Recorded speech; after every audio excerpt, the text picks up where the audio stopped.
السلام علیکم ناظرین، آپ دیکھ رہے ہیں بی نیوز اور میں ہوں آپ کا میزبان محمد اسلام۔ چلیے بڑھتے ہیں آج کی اہم ترین خبر کی طرف۔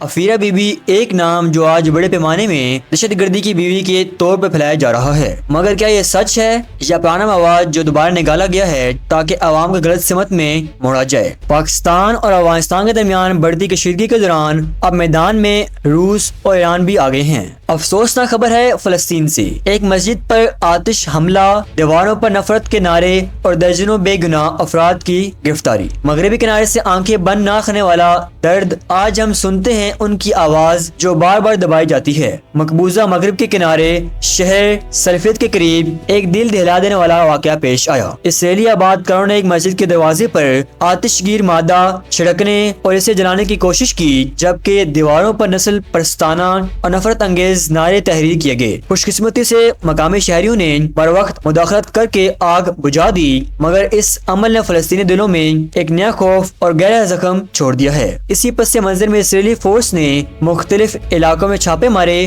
اور مجموعی طور پر 25 فلسطینیوں کو گرفتار کیا گیا۔ طولکرم کے نزدیک دیر ارغسون میں گھروں پر چھاپے مار کر 3 نوجوان کو کسٹڈی میں لیا گیا۔ الخلیل کے قریب دورہ میں 28 افراد کو گرفتار کیا گیا اور نابلس کے جنوب میں بیتا اور کریوت سے 4 دیگر شہری اٹھائے گئے۔ جنوبی الخلیل میں بزرگ شہریوں تک کو فیلڈ انویسٹیگیشن کے لیے روکا گیا۔ ایسی کارروائیاں ایک معمول بن چکی ہیں جنہیں فلسطینی حکام اور انسانی حقوق کی تنظیمیں روزمرہ کی بنیاد پر دہراتی ہیں۔ یہ منظر صرف اعداد و شمار نہیں، یہ انسانی کہانیاں ہیں۔ وہ والدین جو اپنی مسجد کے ساتھ وابستہ یادیں دیکھتے ہیں، نوجوان جو رات کے اندھیرے میں گھروں سے اٹھائے جاتے ہیں، اور بزرگ جو اپنے مکانوں میں خوف زدہ رہتے ہیں۔ عالم برادری نے بارہا اس چھاپوں اور گرفتاریوں کو انسانی حقوق کی خلاف ورزی قرار دیا ہے، کیونکہ جب عبادت کے مقاموں کو نشانہ بنایا جائے یا شہریوں کی بنیادی آزادیوں پر مسلسل قدغن لگائی جائے تو وہاں انصاف کا زخم گہرا ہوتا ہے۔ یہ واقعہ یاد دلاتا ہے کہ فلسطینی عوام ہر دن خوف، محرومی اور غیر یقینی کے ساتھ زندگیاں گزار رہی ہیں۔ عبادت گاہوں پر حملے صرف مٹی اور اینٹیں نہیں جلاتے، وہ امید، امن اور روحانی احترام کو بھی مجروح کرتے ہیں۔ اس لیے عالمی اداروں، انسانی حقوق کی تنظیموں اور بین الاقوامی فورمز کو چاہیے کہ وہ شفاف تحقیقات کا مطالبہ کریں، حاملین ذمہ داری کے خلاف مقدمہ چلائیں اور مقامی آبادی کے تحفظ کو یقینی بنائیں۔ انصاف، آزادی اور انسانی وقار ہر انسان کا حق ہے، مذہب، نسل یا قومتی سے بالاتر۔ فلسطینی برادری کے دکھ کو نظر انداز کرنا انسانی ضمیر کے لیے ناقابل قبول ہے۔ ہم بات کرتے رہیں، آواز اٹھاتے رہیں، نہ کہ نفرت بلکہ انصاف اور امن کے مطالبے کے ساتھ۔ آج ایک مسجد بچ گئی، مگر زخم دلوں پر نقش ہو چکا ہے۔ انصاف کی آواز بلند کریں، انسانی حقوق کا موازنہ مانگیں اور یاد رکھیے، حقیقی فتح نفرت نہیں بلکہ امن اور انصاف ہے۔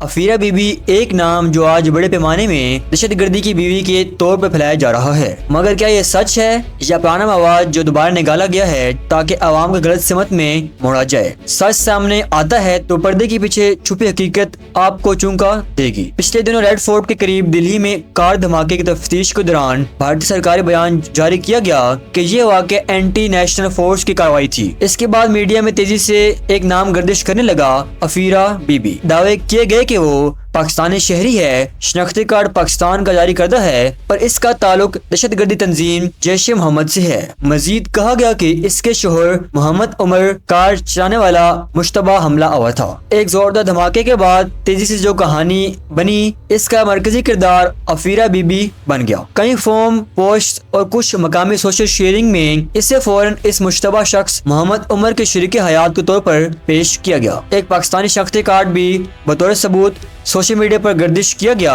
اس بیانے کو مضبوط کرنے کے لیے ٹویٹس اور پلیٹ فارمز پر پرانا مواد دوبارہ شیئر کیا گیا، جس نے عام ناظرین کے ذہن میں سیدھا ایک نتیجہ بڑھا دیا۔ مگر یہاں رکیں، حقیقت اس تیزی سے بننے والی کہانی سے مختلف دکھائی دیتی ہے، لیکن جب اس پورے دعوے کی جانچ کرتے ہیں تو متعدد سوالات سر اٹھاتے ہیں۔ سب سے پہلے اس دعوے کی شروعات کہاں ہوئی اور کیا قابل اعتماد ذرائع نے اس کی تصدیق کی؟ بہت سی پوسٹیں اور ٹویٹر تھریڈز پچھلے برسوں کی پرانی تصویر شناختی کارڈ کو نئے کیس کے حوالے سے منسلک کر رہی ہے، یعنی پرانا مواد دوبارہ استعمال ہو رہا ہے تاکہ فوری نتیجہ سازی کو عوامی سطح پر مضبوط دکھایا جا سکے۔ جب ہم ثبوت کے دعوے کو الگ الگ کھنگالتے ہیں تو واضح ہوتا ہے کہ افیرا کے بارے میں کئی پوسٹیں دراصل پرانے سالوں میں سے گردش کرتی رہی ہیں، اور فیکٹ چیکس نے نوٹ کیا کہ اسی نام کے ساتھ پہلے بھی غلط دعوے لگ چکے تھے۔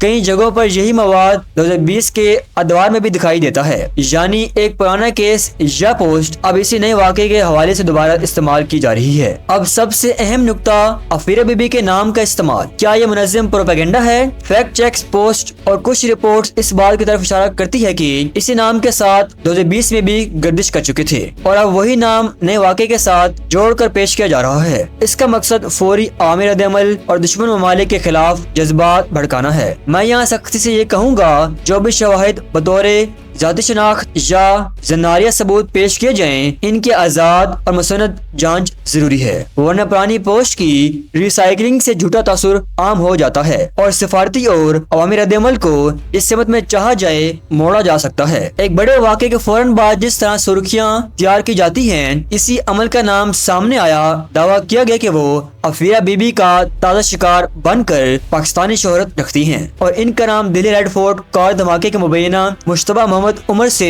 جوڑا گیا، مگر یہ دعویٰ زوردار ہونے کے باوجود نیا نہیں۔ اسی نام کے ساتھ متعلقہ پوسٹ اور آئی ڈی کارڈ کے شبہات پچھلے وقتوں میں بالخصوص 26 اگست 2020 کی پوسٹنگز میں بھی گردش کرتی رہی ہیں۔ یعنی اصل سوال یہ ہے کہ کیا یہ نیا شواہد ہے یا پرانی پوسٹ کا دوبارہ استعمال جسے ثبوت بنا کر پیش کیا جا رہا ہے؟ جب ہم اس بیانیے کے اندر قدم رکھتے ہیں تو نشانیاں بتاتی ہیں کہ بہت سی پوسٹ دراصل پرانا مواد ہیں جو اب ایک نئے واقعے کے حوالے سے دوبارہ گردش کر رہا ہے۔ پہلے بھی اسی نام کے بارے میں دعوے لگے اور اب وہی دعوے ایک نئی کہانی میں ضم کر کے دکھائی دیے جا رہے ہیں۔ اسی طرح عوامی رائے کو جلدی سے ایک سمت میں جھکا دیا جاتا ہے۔ اس کا نتیجہ یہ بنتا ہے کہ جانچ کے بغیر ہی ایک سادہ دشمن نما قصہ عوام کے سامنے آ جاتا ہے۔ واضح کریں تو 25 اگست 2020 کی تاریخ پر مبنی پوسٹ اس سلسلے کا حصہ رہی ہیں۔ اب یہی مواد دلی دھماکے کے فوری پس منظر میں بطور ثبوت پیش کیا جا رہا ہے، اور اسے بغیر شفاف تفتیش کے یوں قبول کر لیا گیا کہ گویا معاملہ بالکل طے ہو گیا ہو۔ یہ عمل شواہد کے بجائے تاثر پیدا کرتا ہے، اور تاثر بہت تیزی سے عوامی جذبات بھڑکاتا ہے۔ مزید خطرناک بات یہ ہے کہ جب ایک ریاستی یا اہم میڈیا کہانی جلدی بناتے وقت پرانا مواد دوبارہ چلا دیا جاتا ہے تو نتیجہ سیاسی اور سفارتی سطح پر شدت اختیار کرتا ہے، الزام، جوابات اور رد عمل کا سلسلہ شروع ہو جاتا ہے۔ لہٰذا اس خبر کا مرکزی پیغام یہ ہے کہ افیرا بی بی جس کی پوسٹ 25 اگست 2020 کو ہوئی تھی، اب وہی پوسٹ شواہد کے بنیاد پر استعمال کی جا رہی ہیں، اور یہ واضح کرتے ہیں کہ یہ پروپیگنڈا پاکستان کے خلاف استعمال کیا جا رہا ہے۔ اب آپ جانتے ہیں کہ افیرا بی بی کے بارے میں گردش کرنے والی کہانی نئی نہیں، یہ پرانی، دوہری اور تفتیش طلب دعوے کی مثال ہے۔ حقائق کی لاٹھی لیں، تاثر کو نہ مانیں، اور جب بھی کوئی شاندار نام سامنے آئے تو پوچھیں ثبوت کہاں ہے۔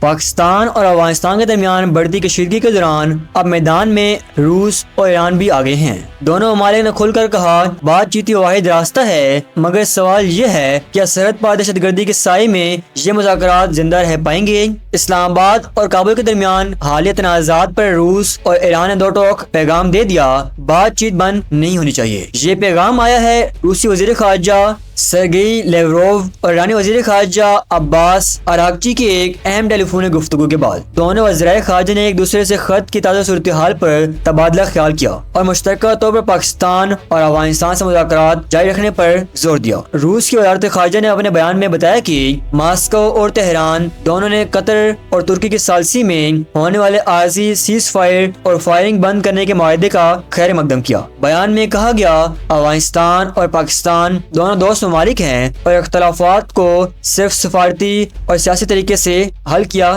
جانا چاہیے۔ دوسری طرف ایرانی وزیر خارجہ کے مطابق عباس اراغچی نے پاکستان اور افغانستان کے حالیہ سرحدی جھڑپوں پر گہری تشویش کا اظہار کیا ہے۔ انہوں نے کہا خطے میں امن کے لیے علاقائی تعاون اور مسلسل رابطے نہایت ضروری ہیں۔ گزشتہ ہفتے ترکی کے شہر استنبول میں پاکستان اور افغانستان کے درمیان تیسرے دور کے مذاکرات ہوئے، مگر نتیجہ پھر وہی نکلا، ناکامی۔ فریقین دہشت گرد کے مسئلے پر کسی حتمی معاہدے پر نہ پہنچ سکے۔ اسی دوران پاکستان میں دہشت گردی کی ایک نئی لہر دیکھی گئی۔ اسلام آباد میں خودکش دھماکے نے 12 افراد کی جان لے لی، جبکہ DI خان میں سیکورٹی فورسز کے قافلے پر حملے میں 14 اہلکار زخمی ہوئے۔ وزیر اعظم شہباز شریف نے کھل کر کہا کہ حالیہ دہشت گردی کارروائیوں میں افغانستان اور بھارت دونوں کے ہاتھ ملوث ہیں۔ پاکستان اپنے دشمنوں کو جواب دینا جانتا ہے۔ وفاقی وزیر داخلہ محسن نقوی نے آج تصدیق کی کہ اسلام آباد اور وانا حملوں کے مرکزی ملزمان افغانستان شہری ہیں، جبکہ وزیر دفاع خواجہ آصف نے دو ٹوک الفاظ میں کہا پاکستان اس وقت حالت جنگ میں ہے اور کابل سے خیر کی امید رکھنا